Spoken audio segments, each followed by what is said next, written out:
नमस्ते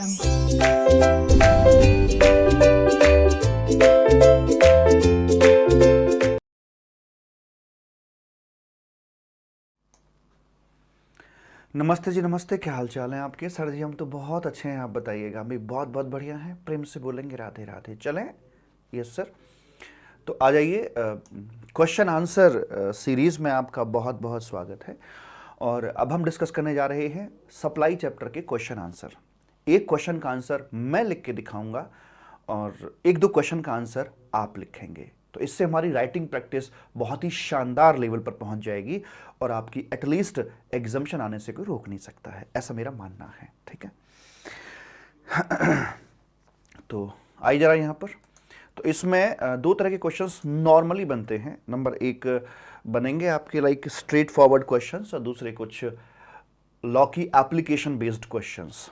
तो पहले हम वो काम करते हैं जो कि मैंने करना है, लिखना है। तो जुलाई 2021 में आया हुआ ये क्वेश्चन है आपका 4 नंबर का। इसे मैं लिख कर दिखाऊंगा आपको, ठीक है? एंड आप अपना भी होमवर्क नोट कर लीजिएगा।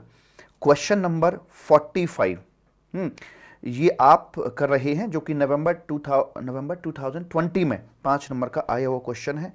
एक आपके लिए ये हो गया और एक आपके लिए ये क्वेश्चन हो गया। यहाँ पर होमवर्क में है, आपके राइटिंग प्रैक्टिस के लिए है।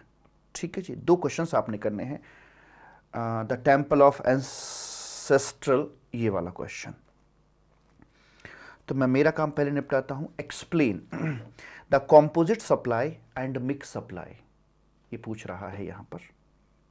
ठीक है, if a trader launches a package sales for marriage containing double bed, refrigerator, washing machine, ये एक शब्द है, washing machine, wooden wardrobe at a single rate.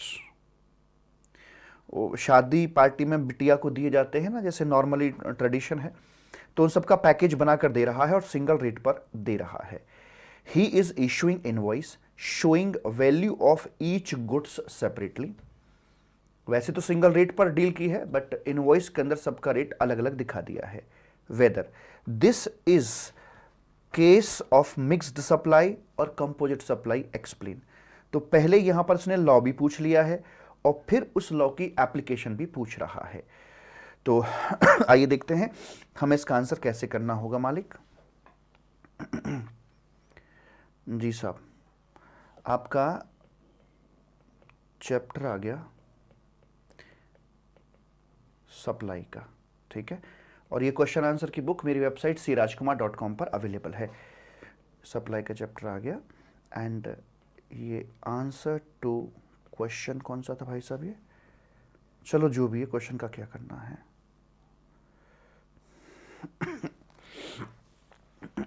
44 है तो मैं वो लिख देता हूँ, ऐसे कर देते हैं। ठीक है, आंसर टू क्वेश्चन 44 डन। तो इसने पूछा था what is composite supply and mix supply. तो हमें पता होना चाहिए इसका जो रेलिवेंट प्रोविजन वो कहाँ है, एज पर सेक्शन नंबर 2। अब लिखने से पहले एक माइंड में स्ट्रक्चर तैयार कर लेते हैं कि एक्चुअली हमने लिखना क्या है। तो मुझे पता है जब मैं कंपोजिट सप्लाई की बात करता हूँ तो वहाँ पर हमें पीएनटी टेस्ट फुलफिल करना होता है। 2 और मोर टैक्सेबल सप्लाई नेचुरली बंडल्ड हों, जिनमें से एक प्रिंसिपल सप्लाई होती है, तो उसे कंपोजिट बोलते हैं। ठीक है, और जो मेरी मिक्स्ड सप्लाई होती है उसमें क्या होता है, जो कंपोजिट सप्लाई नहीं है वो मिक्स सप्लाई है, जहाँ पर की चीज़ें 2 और मोर जो सप्लाईज हैं वो इकट्ठी करके दी जा रही होती हैं और एक सिंगल रेट पर दी जा रही होती है, तो उसे हम मिक्स सप्लाई के नाम से जानते हैं। तो ये हमारा एक कंसेप्चुअल क्लैरिटी है। अब इसको लिखना कैसे है और आगे दिए हुए क्वेश्चन के अंदर उसको अप्लाई कैसे करना है। तो as per section number 2 composite supply means where, यहां से उठाएंगे 2 और मोर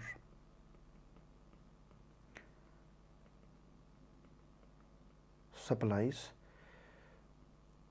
2 or more taxable supplies of goods or services or both are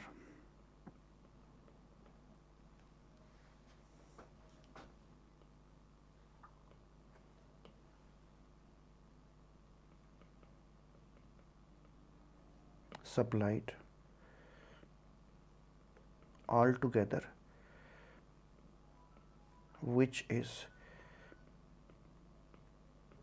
naturally bundled, and out of the bundle one of the supply is a principal supply. ठीक है, check कर लीजिए PNT आ गया कि नहीं आया। तो टू और मोर टैक्सेबल सप्लाईज नेचुरली बंडल्ड, अब जिनमें से कि एक सप्लाई प्रिंसिपल सप्लाई हो उसे बोलते हैं कंपोजिट सप्लाई। ठीक है, अगले हेडिंग में आ जाइए, मिक्स्ड सप्लाई। मिक्स सप्लाई किसे बोलेंगे हम यहाँ पे आके, वेयर टू और मोर where two or more supplies goods or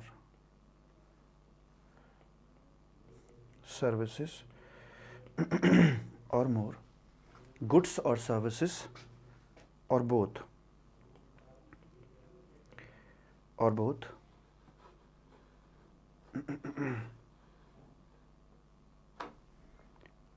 are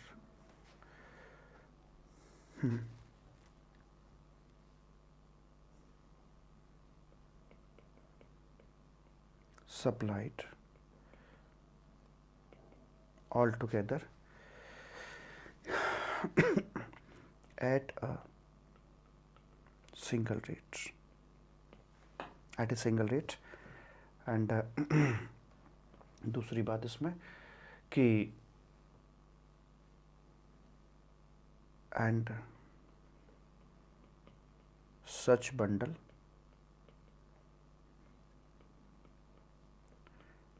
doesn't constitute a composite supply। शब्द बदलेंगे, बार बार बदलेंगे, लेकिन सेंस वही रहेगा कि जहाँ पर दो या अधिक गुड्स या सर्विस और बोथ ये अपने सप्लाई किए जाते हैं, वो भी सिंगल रेट पर किए जाते हैं, तो वैसे वाले केस के अंदर आकर हम इसको मानेंगे मिक्स्ड सप्लाई। और जो कंपोजिट सप्लाई की टेस्ट को पूरा नहीं करती है, पीएनटी टेस्ट को पूरा नहीं करती है। तो ये तो हो गया इसके पहले पार्ट के क्वेश्चन का आंसर। अब इसने एक बात और पूछी थी हमसे कि भाई उसका आंसर भी दीजिए। In the given question one of the bundle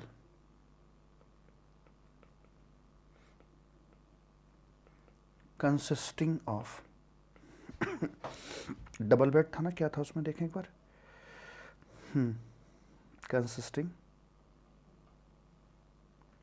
double bed refrigerator, washing machine,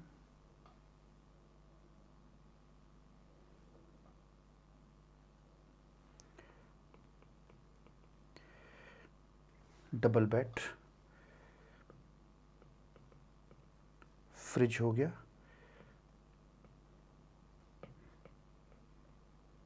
washing machine हो गई, etcetera are supplied all together.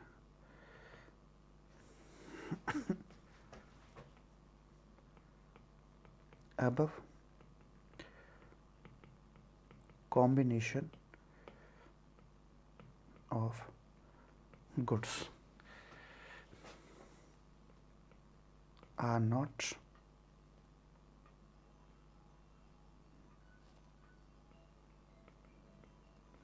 Naturally bundled, ये नेचुरल बंडल नहीं है। And none of the supply is a principal supply, hence above bundle does not constitute a composite supply। Composite supply तो ये नहीं है।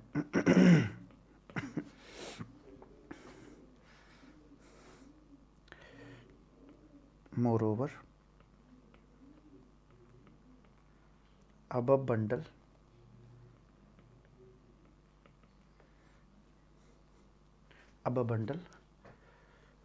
is combined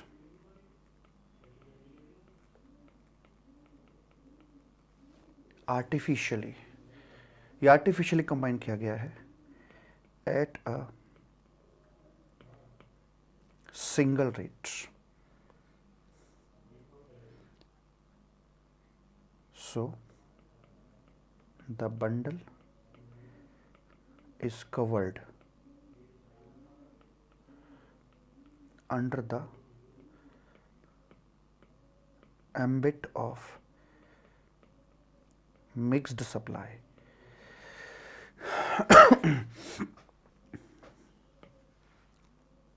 Finally, above bundle is a mixed supply in the light of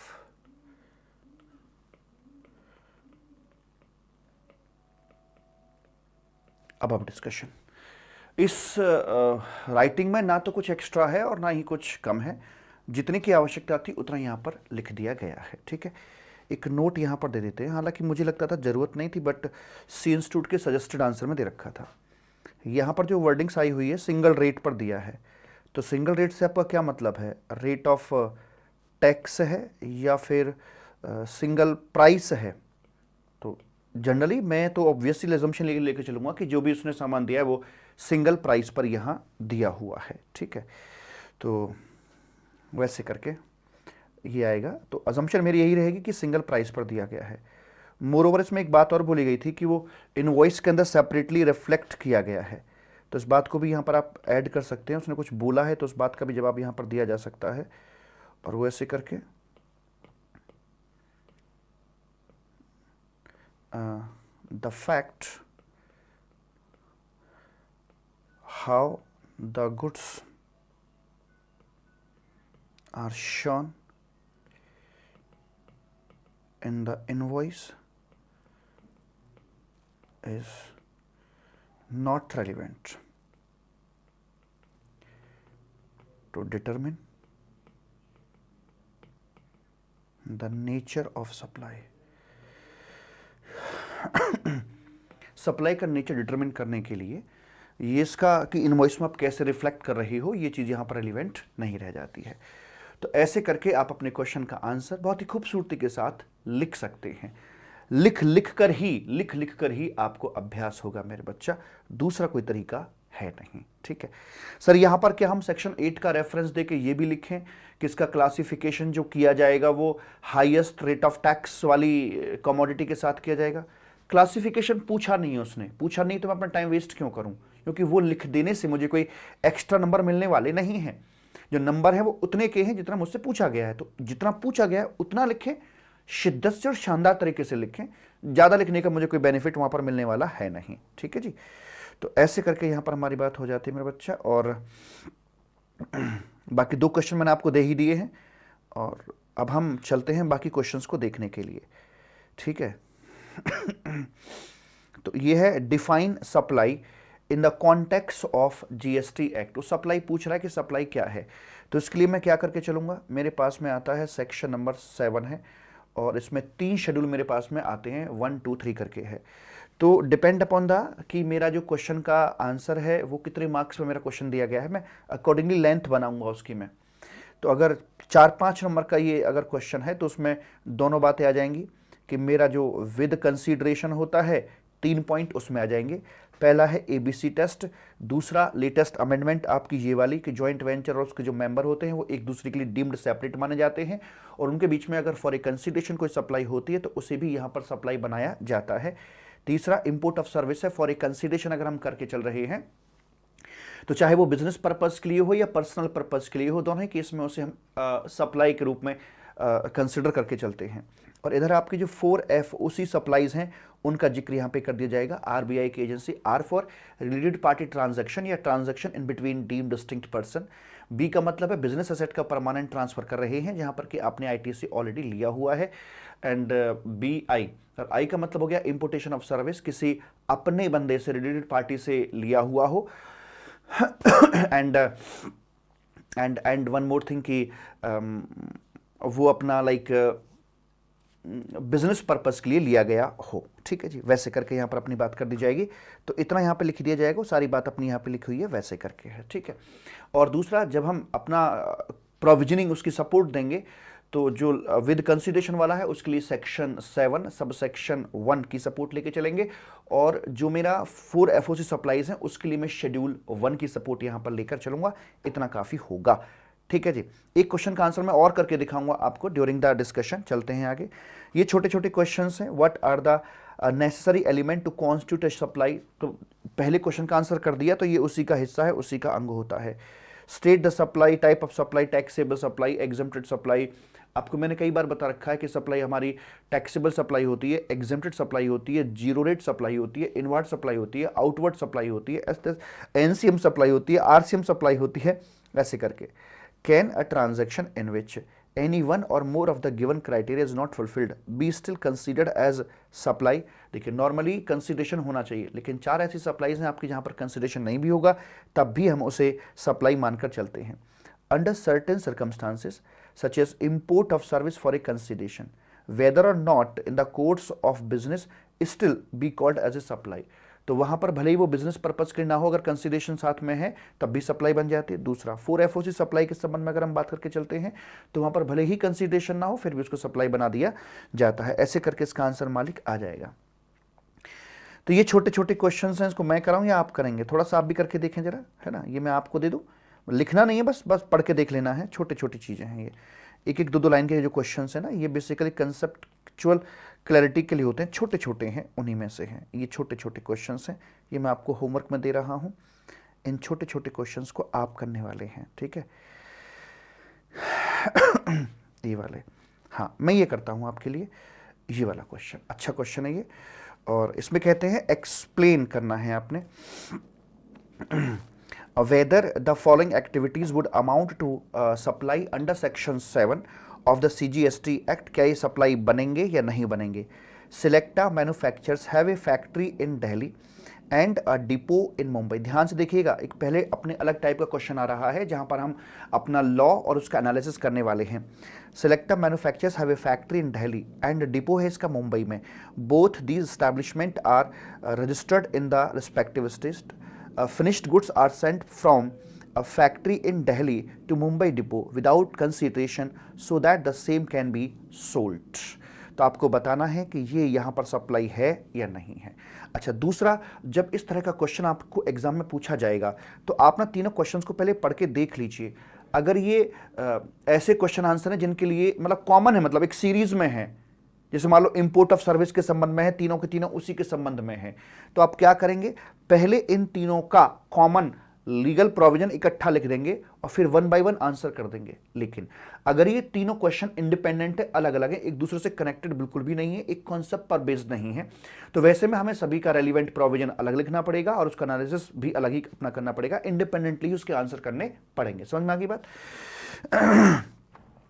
तो यहां पर पहले मुझे ये बताइएगा कि लिखने से पहले मेरा स्ट्रक्चर, ये तो मुझे पता है कि इस टाइप के जो क्वेश्चन का मैं आंसर करूंगा, पहले लॉ लिखूंगा और लॉ के बाद उसका एनालिसिस एंड कंक्लूजन में लिख दूंगा। तो इसके पीछे का लॉ कौन सा है? पहले सर यहां से ये गया है तो सर ये तो हमें पता है कि डीम्ड डिस्टिंक्ट हैं और ये भले ही फ्री ऑफ कॉस्ट ये किया गया है, तो उसके बावजूद भी ये सप्लाई तो बनेगा सर, लेकिन आप इसको लिखोगे कैसे? कंसेप्चुअली आपको पता है कि इसका आंसर क्या है? सर इसका जो सॉल्यूशन है वो आएगा section 7 subsection 1 red with schedule first, जहां पर लिखा था supply in between deemed distinct person जो होती है, तो उसे हम यहां पर सप्लाई बुलाकर चलते हैं। एक तो ये प्रोविजन लिखना पड़ेगा, दूसरा हमें यहां पर डीम्ड डिस्टिंक्ट ये हैं भी या नहीं, तो वो तो देखना पड़ेगा ना। तो एक उसकी हमें लिखनी पड़ेगी कि डीम्ड डिस्टिंक्ट किसे कहा जाएगा, वैसी वाली बात यहां पर मालिक देखनी पड़ेगी। जी सर। उसके बाद ही हम अपना ये पॉइंट डिस्कस कर सकते हैं और बता सकते हैं। ठीक साहब, हाँ जी आइए। तो मैं इसका आंसर लिखने के लिए जा रहा हूँ, सिलेक्टा मैन्युफैक्चरर्स। वैसे इसमें क्या क्या था, वैसे देखूँ जरा मैं। मैन्युफैक्चर फैक्ट्री थी दिल्ली में एंड डिपो था मुंबई में। ओके, तो यहाँ पर आते हैं। अच्छा क्वेश्चन है, ये है आंसर टू क्वेश्चन, कौन सा नंबर था भाई साहब ये?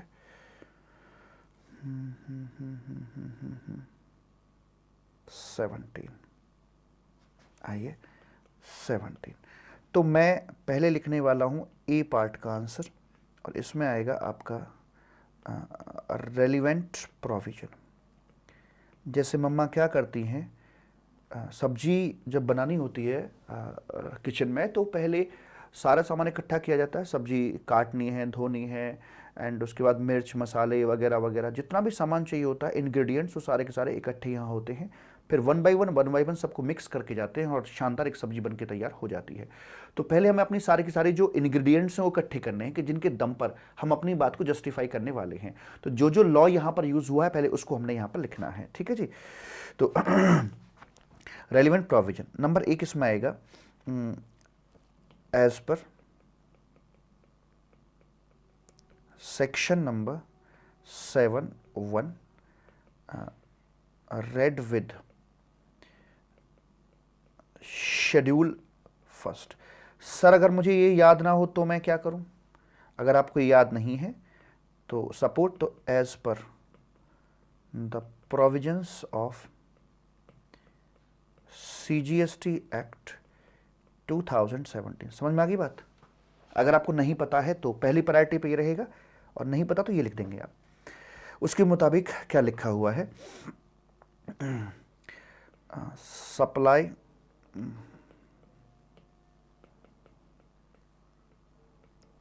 ट्रांसफर ऑफ गुड्स और सर्विसेज और both in between deemed distinct person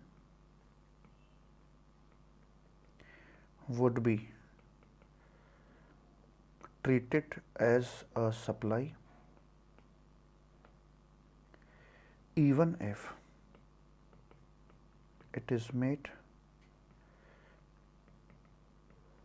without consideration. चाहे बिना कंसिडरेशन के किया गया हो तब भी इसको ऐसे रखवाया जाएगा।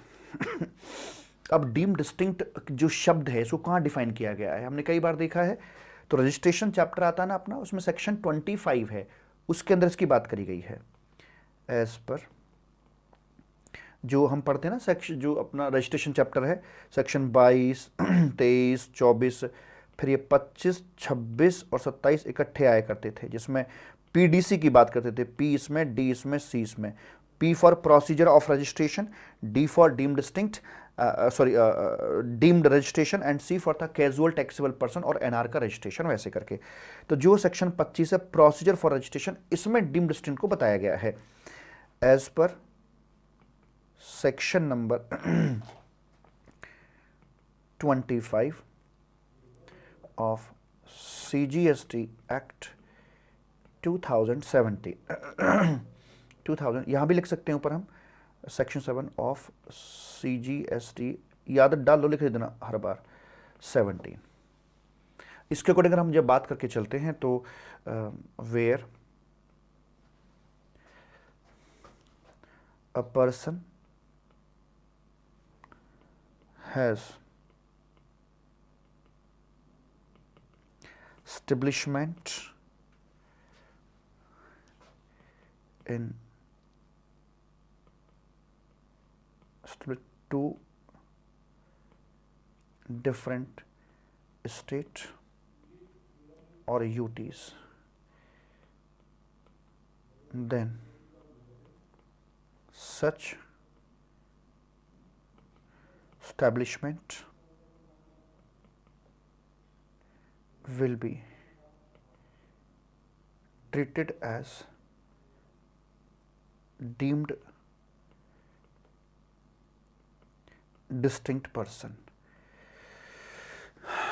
ज़्यादा अंदर तक मत लिखना, बिकॉज जो क्वेश्चन जिस तरह से दिया हुआ 3 पार्ट्स में बांट के, तो 2-2 नंबर के 3 पार्ट्स होंगे ये, तो जित लॉ भी उतना ही लिखूंगा मैं जितना मुझे जरूरी है, क्योंकि सिर्फ 2 नंबर का क्वेश्चन रहा होगा ये वाला ए पॉइंट, ठीक है। अब यहां पर लिखेंगे इन the given question select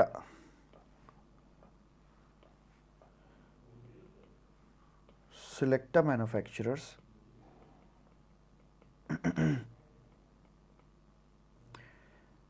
has one business place कह लो या establishment कह लो, that is factory in one state, that is Delhi, and another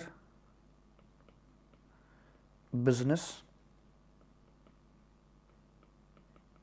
establishment in other state, that is Mumbai.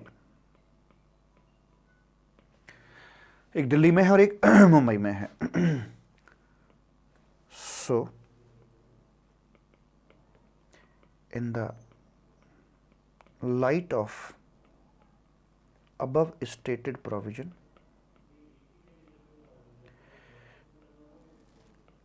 both are deemed distinct person, दोनों ये deemed distinct person है, and in the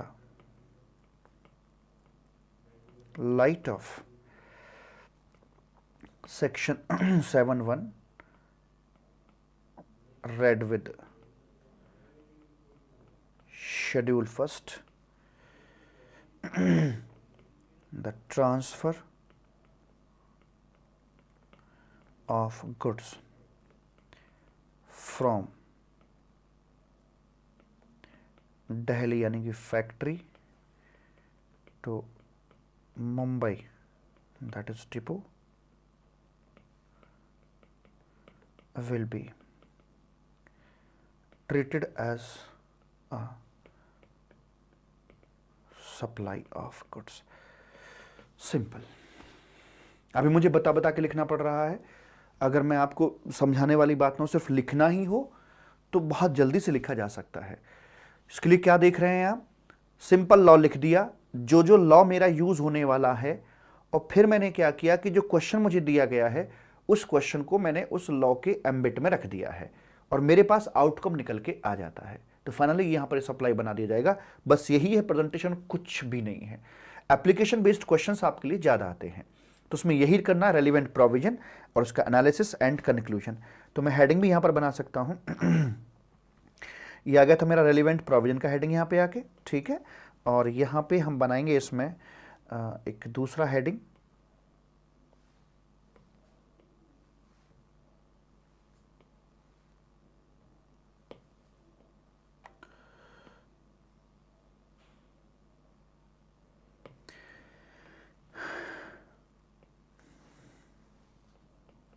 analysis and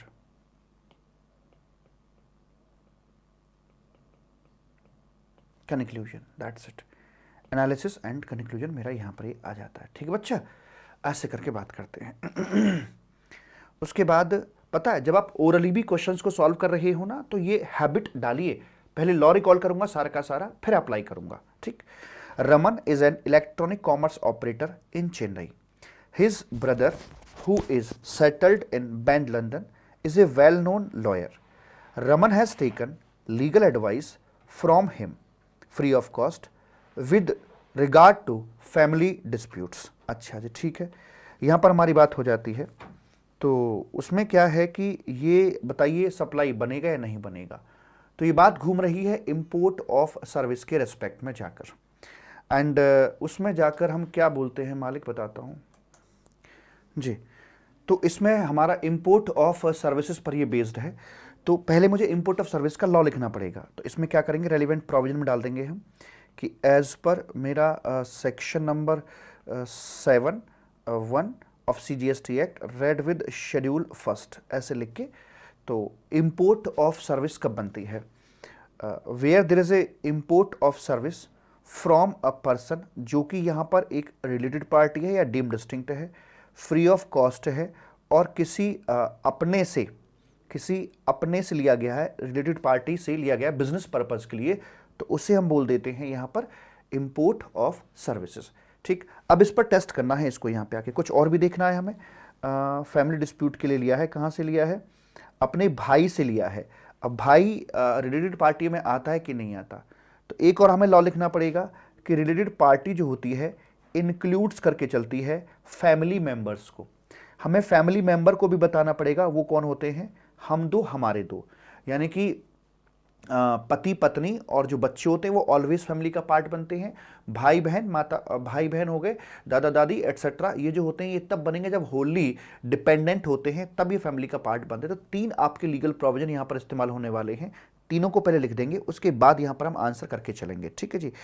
तो इसमें क्या करेंगे कि देखो यहाँ से ये कट जाएगा, चूंकि ये ब्रदर है, और ब्रदर जो है ये फैमिली की परिभाषा में फिट नहीं बैठ रहा, क्योंकि उसका अपना वेल सेटल्ड है, वो आपके ऊपर डिपेंडेंट नहीं है।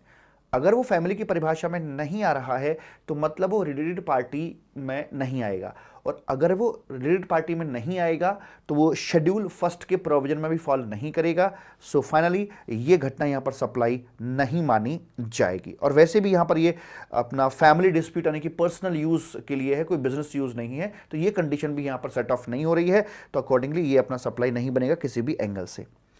आगे बोलते हैं management consultancy services by Ramlal but not in the course और फर्दरेंस ऑफ द बिजनेस है। तो मैनेजमेंट कंसल्टेंसी की सर्विस है, लेकिन management consultancy service from Ramlal but not in the course. अब ये फ्री ऑफ कॉस्ट ली गई है या कैसे ली गई, ये तो नहीं बता रखा है यहाँ पे आके। फॉलोइंग अमाउंट टू मैन्युफैक्चर नहीं बता रखा। अगर ये यहाँ पर examine weather following activity would supply under section 7 of CGST Act, management consultancy services by Mr. Ramlal and not in the। अब मैं क्या मान के चलूँ भाई इसको, तो इंपोर्ट ऑफ सर्विस में भी नहीं दिख रहा है, सिंपल है। अगर कंसीडरेशन नॉर्मली इसमें नहीं दे रखा है और बिजनेस के लिए नहीं है, ABC टेस्ट पे रख के देखूंगा, बिजनेस के लिए नहीं है, ऑब्वियस सी बात है ये भी मेरा सप्लाई नहीं बन पाएगा। उसके बाद ये छोटे मोटे क्वेश्चन हैं, 18वां 19वां, ये छोटे छोटे क्वेश्चन हैं, आप क्या करके देखेंगे इनको। एंड ये अपना नेगेटिव सप्लाई पर बेस्ड है कि नेगेटिव एक्टिविटी अगर होती तो वो सप्लाई बनेगी कि नहीं बनेगी। तो बोलते हैं ABC consultancy registered in Mumbai है, सप्लाई करती है technical consultancy services to its client. It has been providing technical services to XY limited Mumbai since past 2 years। Okay, अच्छा ठीक है जी। Consideration settled by XY limited assignment wise, यानी कि ABC Mumbai की कंपनी है, ऐसे लिख लेना चाहिए जो इस तरह का जब क्वेश्चन होता है ना, वरना फिर बार बार पढ़ना पड़ जाता है। और वो XY मुंबई को सर्विसेज दे रही हैं कुछ टेक्निकल कंसल्टेंसी की, ठीक है। XY पेड 45, और उनका जो पेमेंट है वो जितना काम करते हैं असाइनमेंट वाइज उनको पेमेंट कर दिया जाता है कंसीडरेशन का। Moreover XY limited paid 45 lakh rupees to ABC consultancy on 10 January, इसको इन्होंने पेमेंट कर दिया है।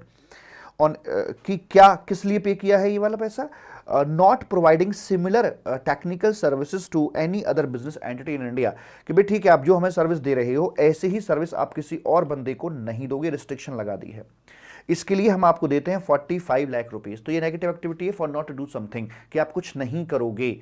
तो वैसे वाले केस में ये एक से यहाँ पर सप्लाई कॉन्स्टिट्यूट करी जाती है, बिकॉज सर्विस जो होती है वो एक्टिव और पैसिव किसी भी तरीके की हो सकती है। इसका जो आंसर छिपा हुआ है वो कहाँ छिपा हुआ है? देखिए पहली बात तो एक्टिविटी भी हो रही है, बिजनेस के दौरान ही है, एंड कंसीडरेशन भी है। तो एक्स पर section number 7 subsection 1 it is a supply, ठीक है। तो इसका जो लीगल प्रोविजन निकल के आएगा वो कैसे कैसे आएगा?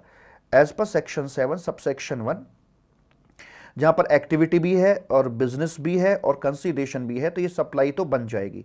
दूसरा लीगल प्रोविजन इसके अंदर आएगा सेकंड शेड्यूल के अंदर, इसका आंसर मिलता है जहां पर लिखा हुआ है कि agreeing to not to do something, tolerating या refrain from any of the act, it is considered as supply of service. तो सप्लाई यहां बता दिया, सप्लाई ऑफ सर्विस इसमें बता दिया जाएगा। तो अब ये लीगल प्रोविजन आ गया, इसके अंडर आकर अब हम इसको फिट करेंगे क्वेश्चन के आंसर को, कि in the given situation XY Mumbai ने ABC को जो पैसा दिया है, it is termed as a supply under the ambit of section 7 subsection 1, and उसके बाद में as per second schedule it is a supply of service. So finally 45 lakh rupees liable to GST हो जाएगा। अब इसके चूंकि ओवर एंड अब कुछ भी नहीं दिया गया है, अगर GST कैलकुलेट करना हो तो 45 लाख इंक्लूसिव ऑफ GST है। सो अकॉर्डिंगली इस पर हम GST का 18% का रेट अपना बता रखा है। तो accordingly 45 lakh into 18 divide by 118, तो ऐसे करके इसका GST अमाउंट भी हम यहां पर निकाल देंगे। अगला क्वेश्चन छोटा सा है, pure straight forward theoretical question हैं आपके ये। अच्छा एक क्वेश्चन था ना पीछे, छोटा करेक्शन था, मुझे याद आ रहा है, अभी क्वेश्चन कराया था मैंने आपको।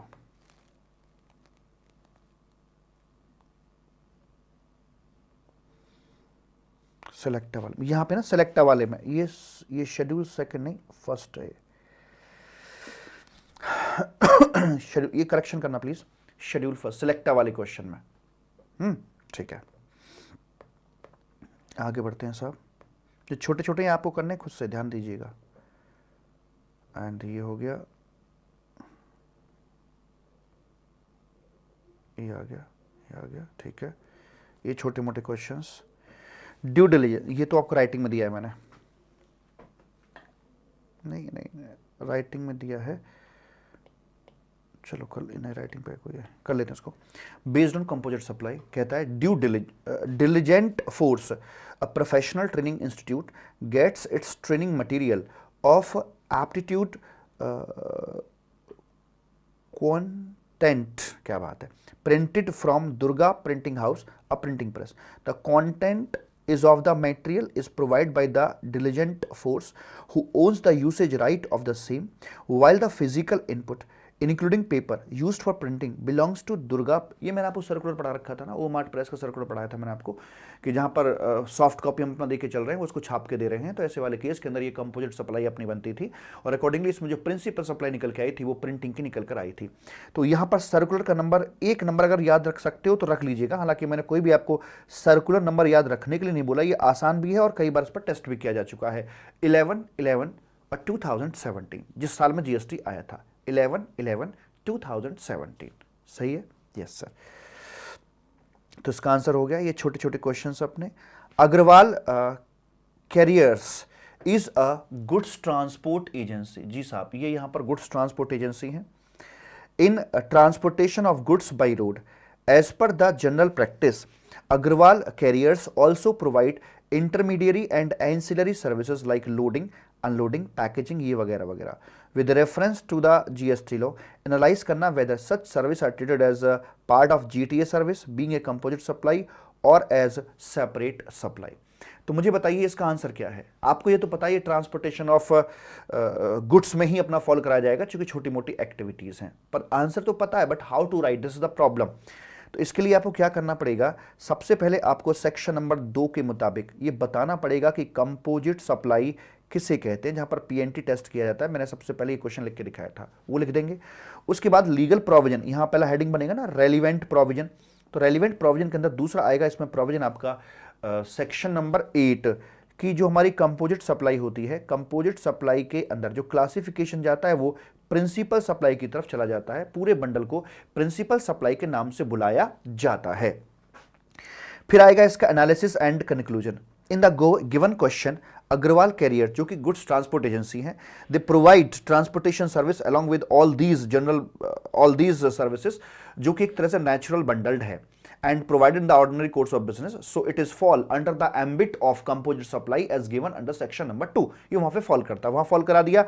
अब उसके बाद में फिर इसका क्लासिफिकेशन जाएगा, तो एज पर सेक्शन नंबर 8 या in the light of section number 8 it will be classified in the principal supply, and principal supply भी सेक्शन 2 में डिफाइंड है। आप लिखना चाहो तो उसे भी लीगल प्रोविजन में डाल सकते थे कि प्रिंसिपल सप्लाई वो होती है जिसमें कि प्रीडोमिनेंट एलिमेंट होता है, जो सब पे भारी होती है, सब पे हावी होती है।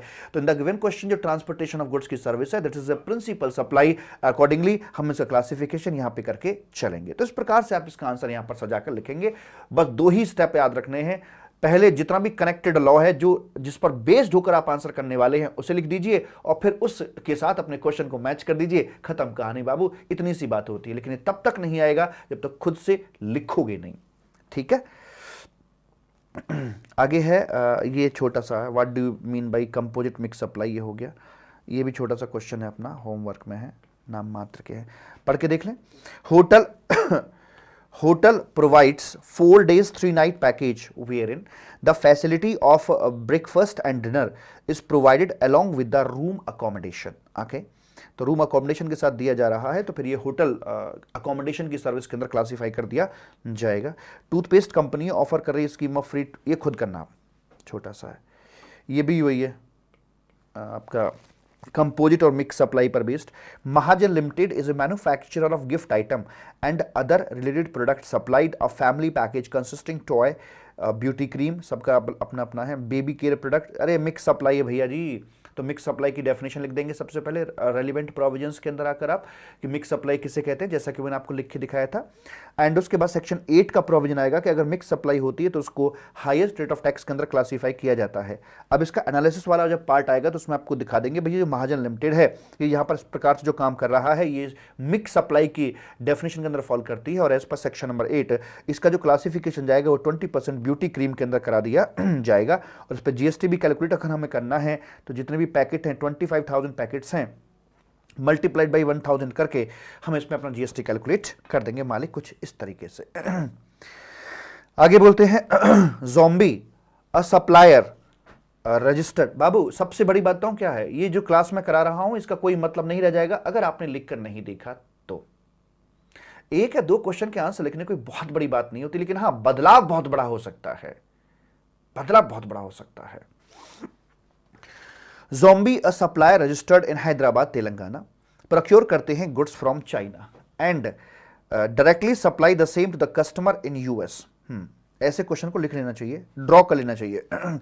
ज़ॉम्बी हैं और ये हैदराबाद के हैं और गुड्स प्रोक्योर करते हैं फ्रॉम चाइना से and directly supply the customer in US, और ये यूएस को सप्लाई कर रहे हैं ऐसे करके। तो गुड्स इंडिया में नहीं आया है। With reference to the provision of GST law, examine करके बताइए कि ये सप्लाई बनेगा या नहीं बनेगा। बनेगा या नहीं बनेगा। If yes determine place of supply, ये वाला क्वेश्चन आपके लिए नहीं है, ये प्लेस ऑफ सप्लाई का डिस्कशन आपके लिए आता भी नहीं है, इसे हटा देते हैं यहां से, ठीक है, इतने पार्ट को हटा देते हैं। तो इसमें हमारा बताइए पहले ये सप्लाई है या नहीं, पहले आपको ना उसका सही में आंसर तो पता होना चाहिए ना, लिखने तभी बैठोगे ना, है। तो ये सप्लाई नहीं बनेगा। क्यों नहीं बनेगा? शेड्यूल नंबर 3 जब हम पढ़ते हैं new magic of WG liquor वाले, तो वहां पर ये बात लिखी हुई होती है कि भाई ठीक है, एंटिटी टू एंटिटी बाहर से बाहर ही जा रहा है विदाउट ब्रिंगिंग इनटू इंडिया, तो ये आपका सप्लाई नहीं बनाया जाएगा। तो आंसर लिखूंगा कैसे? सबसे पहले वही अपना एप्लीकेशन बेस्ड क्वेश्चन है ना, ये कि अप्लाई करवाना चाह रहा है आपको लॉ को, तो ये आ जाएगा अपना relevant provision as per section number 7 read with schedule 3 of CGST act के अंदर जो आता है उसमें ये लिखा हुआ है कि when goods are moved from non taxable territory to another non taxable territory without bringing the goods into India, और ये कारनामा कर दिखाया किसी इंडियन ने, यहां पर बैठा हुआ है वो इंटरमीडियरी, तो this transaction would not be termed as a supply of goods और सर्विसेज, वो नहीं माना जाएगा। ठीक है, अब लिखिए यहां पर आकर, अब एनालिसिस और कंक्लूजन के अंदर मिस्टर ज़ॉम्बी जो कि सप्लायर ऑफ हैदराबाद है, ये अपना अपना चाइना से यूएसए के लिए डायरेक्टली ले जा रहे हैं and without bringing the goods into India, and this is clearly fall under the ambit of schedule number 3, hence the transaction would not be termed as a supply of goods or services and no GST would be levied thereon. अगर ये आगे question पूछ भी रहा है ना तो place of supply बताओ, मैंने कहा ऐसी कि तैसी सप्लाई नहीं है भैया, सप्लाई ही नहीं है तो प्लेस ऑफ सप्लाई का क्वेश्चन आपका उठेगा ही नहीं, ठीक है। Yes sir. आगे छोटा सा क्वेश्चन है अपना, ये होमवर्क में चला गया, ये भी आपका होमवर्क है, जरा सी बातें हैं, इनको भी मैं बताऊंगा तो फिर क्या करोगे। ये स्ट्रेट फॉरवर्ड क्वेश्चंस आ गया अपना कि भाई बिना कंसिडरेशन वाले जो सप्लाई हैं उनके बारे में बताइए। वही आपकी 4 एफओसी सप्लाई जो है उनकी डिटेल यहां पर आ जाएगी। ये एप्लीकेशन बेस्ड नहीं है, सिंपल सा क्वेश्चन था। आगे बोलते हैं यहां पर आकर, Pragati received legal advice for her personal problem, अपनी पर्सनल प्रॉब्लम के लिए एडवाइस ले रही हैं, and paid 1000 pound as a legal fee to miss Unnati of UK London. Explain करना है आपने कि क्या ये इंपोर्ट ऑफ सर्विस बनेगी या नहीं बनेगी। आगे कुछ और भी बोलते हैं, if in above both of them are real sisters, अगर दोनों रियल सिस्टर्स होती और कंसिडरेशन पे ना होता तो क्या ये आपका सप्लाई बनता या नहीं बनता। तो इसमें आपका एक तो पूछ लिया कंसिडरेशन है तो क्या, और कंसिडरेशन नहीं है तो क्या। तो आपको इंपोर्ट ऑफ सर्विस का प्रोविजन लिखना है, विद कंसिडरेशन वाला भी और विदाउट कंसिडरेशन वाला भी, और उस पे इस प्रोविजन को टेस्ट कर देना है। तो कैसे कैसे करके लिखेंगे, देखिए यहां पर लिखेंगे हम एज पर सेक्शन नंबर 7, ठीक है, as per section number 7 subsection 1 के अकॉर्डिंग, वेयर जब इंपोर्ट ऑफ सर्विस हम करते हैं फॉर ए कंसिडरेशन, तो वहां पर वो चाहे बिजनेस पर्पस के लिए हो चाहे पर्सनल पर्पस के लिए हो, अगर फॉर कंसिडरेशन हो रही है तो उसे हम यहां पर सप्लाई बना देते हैं, ठीक है। दूसरा, अगर हम एज पर शेड्यूल नंबर 1 लिखेंगे, दूसरा प्रोविजन, कि अगर हम इंपोर्ट ऑफ सर्विस कर रहे हैं, किसी रिलेटेड पार्टी से कर रहे हैं, बिजनेस पर्पस के लिए कर रहे हैं, तो यहां पर इसको हम सब, और एफओसी फ्री ऑफ कॉस्ट अपना करके चल रहे हैं, तो इसको यहां पर आकर सप्लाई बना दिया जाता है। तो अब इसको आपने चेक करके चलना है। तो पहले वाले केस में देखिए वो क्या कर रहे हैं कि पर्सनल पर्पस के लिए है, तो इन्होंने कहा कि बिजनेस पर्पस हो पर्सनल हो, अगर फॉर कंसिडरेशन है तो ऑलवेज उसे सप्लाई बनाया जाएगा। तो इस पहले पार्ट के अंदर बोलेंगे कि यहां पर जो प्रगति ने सर्विस ली है, it is clearly fall under the ambit of section 7 subsection 1, it is taken after payment of 1000 pound and hence it is supply of service. लिखना चाहो तो आगे बोल सकते हो कि आगे चल के एग्जाम्शन में ये आता है कि when individual import a service for a for his personal purpose, तो एग्जेम्प्ट कर दिया जाता है, but so far as the matter concern to the supply, तो इसे सप्लाई तो पक्का पक्का माना जाएगा। दूसरा, अब इन्होंने बोला है कि वो विदाउट कंसिडरेशन है तो क्या किया जाएगा, वैसे वाले केस में आप क्या बोलोगे। तो क्या इन्होंने बिजनेस पर्पस के लिए लिया हुआ है, क्या आपका आंसर यहां पर चेंज हो जाएगा, देखते हैं जरा। रियल सिस्टर्स हैं एंड नो कंसिडरेशन, तो वो कंटिन्यूएशन में ही है क्वेश्चन, तो उन्होंने पर्सनल पर्पस के लिए लिया हुआ है, तो यहां पर अगर पर्सनल पर्पस आ जाता है मालिक, तो ये तो बिजनेस चाहिए यहां पे, तो ये इसमें फिट नहीं बैठती है ट्रांजैक्शन, हैंस इसको हम सप्लाई यहां पर नहीं बोल सकते हैं, वैसी वाली बात बोली जाती है। Further in the above case both of them are real sisters, अगर दोनों बहनें हैं, ठीक है, and Pragati receives legal advice for her business and she doesn't pay any consideration, then what will be the answer. तो वो कह रहे हैं कि अगर बिजनेस पर्पस के लिए हो तो क्या होगा। तो देखिए यहां पर आकर फ्री ऑफ कॉस्ट भी है, बिजनेस के लिए है। अब देखना ये है कि क्या ये रिलेटेड पार्टी में फॉल करेंगे या नहीं करेंगे। आपके सामने लॉ पहले होना चाहिए, चाहे आप क्वेश्चन को ओरल ही क्यों ना कर रहे हों। तो रिलेटेड पार्टी के अंदर हमें फैमिली की डेफिनेशन को लिखना पड़ेगा पहले लीगल प्रोविजंस के अंदर, कि वो फैमिली की डेफिनेशन ये बोल के चलती है कि भाई आपस में जो फैमिली मेंबर्स होते हैं वो भी अपने आरपी बन जाते हैं यहाँ पर आकर, एंड फैमिली बोलती है कि हम दो, हमारे दो भाई बहन, बहन तब बनेगी जब वो डिपेंडेंट हो। अब यहाँ पर क्या बहन डिपेंडेंट है? क्वेश्चन को पढ़ने से ऐसा नहीं लग रहा कि बहन डिपेंडेंट है, तो बहन अगर इंडिपेंडेंट तो ये आरपी में नहीं आएगा, और आरपी में नहीं आएगा तो सप्लाई भी नहीं बनेगा। लेकिन अगर मैं मान के चलता हूं कि जो बहन डिपेंडेंट है, तो वैसे वाले केस में ये असम्पशन बेस्ड हो गई, अगर बहन डिपेंडेंट है तो वैसे वाले केस के अंदर हम ये बोल सकते हैं मालिक कि फिर ये अपना सप्लाई बना दिया जाएगा, बिकॉज डिपेंडेंट होते ही वो फैमिली में आ गई, और फैमिली में आते ही रिलेटेड पार्टी में आ गई, और रिलेटेड पार्टी में आते ही वो शेड्यूल फर्स्ट के अंदर फॉल कर जाती है, और बात अकॉर्डिंगली करके चलेंगे। ठीक है जी, समझ में आ रही बात। पहले लॉ आ गया, उसके बाद उसका एनालिसिस एंड कंक्लूजन आ गया। बड़ा आसान है, लिख कर देखिए, बहुत मजा आएगा और अच्छे से आप कर पाओगे। State the following supplies would be treated as, ये आपका होमवर्क हो गया, छोटा छोटा सा है, जरा जरा सी चीज़ें हैं अपनी है, एंड मालिक ये सब छोटे छोटे क्वेश्चंस हैं अपने, एंड ये देखते हैं जरा, ये अच्छा क्वेश्चन है, इंपॉर्टेंट क्वेश्चंस भी है ये। Examine whether the activity of import of service पे बहुत बार पूछा गया है। In the following independent cases Shrinidhi Kaushik received vastu consultancy service, section 7 के बारे में पूछ रहे हैं। तो अलग अलग टाइप के क्वेश्चंस पूछे जा रहे हैं। अब ये तीनों के तीनों जो क्वेश्चंस हैं ये इंपोर्ट ऑफ सर्विस पर बेस्ड हैं। तो ऐसे में मैं क्या करूंगा, जो भी मेरे रेलिवेंट प्रोविजंस हैं उनको पहले मैं यहां लिख लूंगा कॉमन करके। इसमें आ जाएगा सेक्शन नंबर 7 सब सेक्शन 1 का प्रोविजन आ जाएगा, जिसमें कि हम लोग कहते हैं कि भैया इंपोर्ट ऑफ सर्विस आप कर रहे हो, फॉर कंसीडरेशन आप कर रहे हो, और तो चाहे बिजनेस पर्पस हो या पर्सनल पर्पस हो, आपका इसको सप्लाई बना दिया जाता है। ऐसे करके ये लिख देंगे फिर हम। उसके बाद में हम शेड्यूल नंबर फर्स्ट के अंदर जो बात अपनी आती है वो भी लिखा जाएगा कि भैया फ्री ऑफ कॉस्ट आप करा रहे हो, तो बिजनेस पर्पस के लिए होना चाहिए, आरपी के तहत बात की जानी चाहिए। तो ऐसे वाले और किसी आरपी या डिम डिस्ट्रिक्ट से लिया गया हो तो ऐसे में इसको सप्लाई बना दिया जाएगा। तो ये दोनों प्रोविजंस हमने यहाँ पे लिख दिए हैं। अब हम इनका जो एनालिसिस एंड कंक्लूजन करेंगे, एनालिसिस एंड कंक्लूजन जो करके चलेंगे वो ए नहीं है, फर्स्ट सेकंड थर्ड है, पहले फर्स्ट का फिर सेकंड का और फिर थर्ड का। समझ में आ रही बात? तो कॉमन लॉ मैंने यहां पे लिख दिया है और 1 2 3 का मैं आंसर करता करता चला जाऊंगा, इन पर ध्यान रखते हुए कि अगर इसमें फॉल कर गया किसी भी प्रोविजन में तो सप्लाई बन जाएगा, अदरवाइज नहीं बनेगा।